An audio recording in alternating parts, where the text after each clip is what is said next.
जिस शख्स की मौत हुई है वो लखनऊ का एक व्यापारी बताया जा रहा है। स्थानीय सूत्रों की माने तो शुक्रवार रात 2 भाइयों को बिना मुकदमे के पुलिस ने लॉकअप में रख लिया।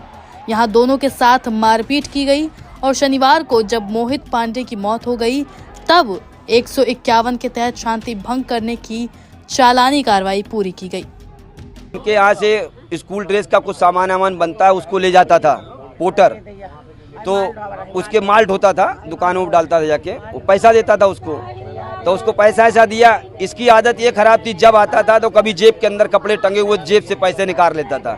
तो इसने मृतक ने, जो मोहित हैं, इन्होंने मना किया कि ऐसा ना काम किया करो, तुम्हारा हम पैसा देते रहते, तुम्हारे पास एडवांस रहता है, तो तुम ऐसा काम ना किया करो। तो एक बार डांटा तो ये चला गया था।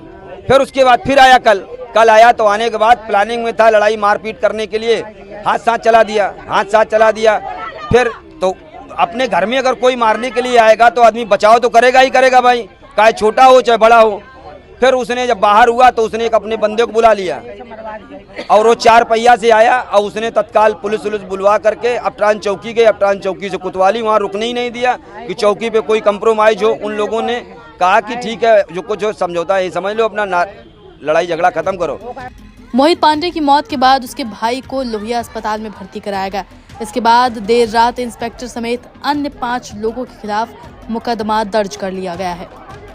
जो मृतक है उसकी मां की दी हुई तहरीर पर थाना चिनट में 5 से 17/2024 अभियोग सुसंगत धाराओं में पंजीकृत किया गया है, जिसमें जो उन्होंने लिखित तहरीर दी है उन्हीं आधार पर सभी जिनके नाम उन्होंने दिए हैं, जिसमें निरीक्षक का नाम है, 1-2 लोगों के और नाम है और कुछ के बाद नाम है अज्ञात में, उनके विरुद्ध अभियोग पंजीकृत किया गया है।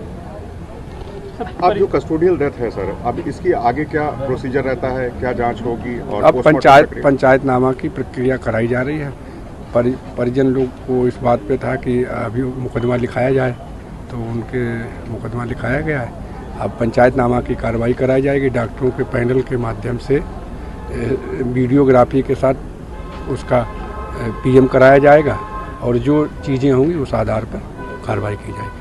अभी जो प्राइमा फेसी सर आपको पूरी घटना नजर आई है, आपको लगता है कि कोई लूपहोल से पुलिस की तरफ से जिसमें ये पूरी डेथ हुई है? अब जो चीज़ जांच में चल रही है तो अभी हम उस संबंध में कुछ नहीं कह सकते। रविवार सुबह कोतवाली के 3 सीसीटीवी जारी हुए। पहला फुटेज मोहित पांडे को कोतवाली में लाने का है, दूसरा लॉकअप का और तीसरा बोतल से पानी पीने का है। बता दें कि ये पूरा मामला एक मजदूर से विवाद का था, जिसके बाद मोहित और उसके भाई को गिरफ्तार किया गया।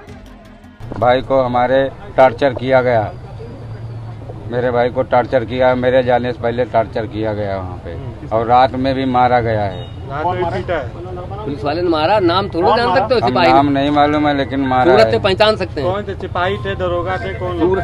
अभी ज्यादा स्थिति में नहीं बताने की, थोड़ी देर नॉर्मल हो जाने दे। क्या टॉर्चर किया है?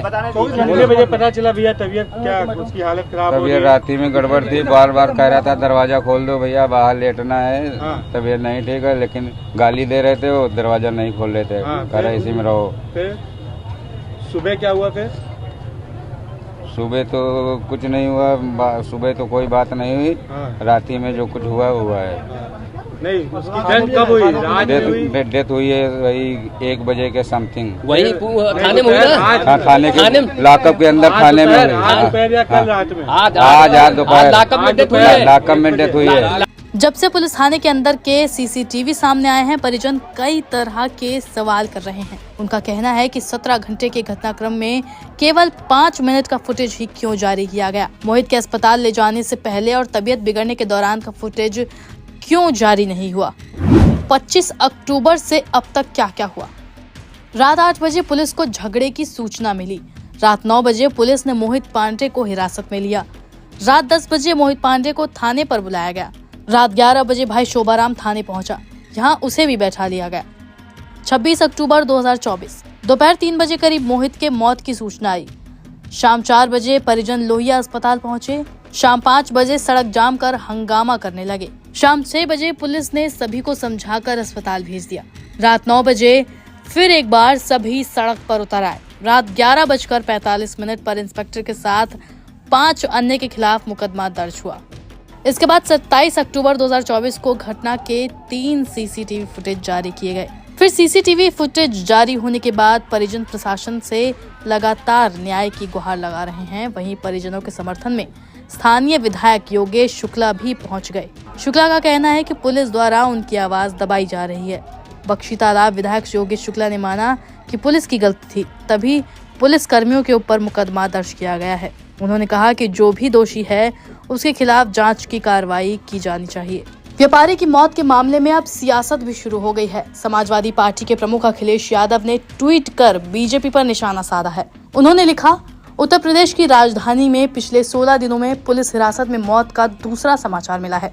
नाम बदलने में माहिर सरकार को अब पुलिस हिरासत का नाम बदलकर अत्याचार गृह रख देना चाहिए। पीड़ित परिवार की हर मांग पूरी की जाए, हम उनके साथ हैं।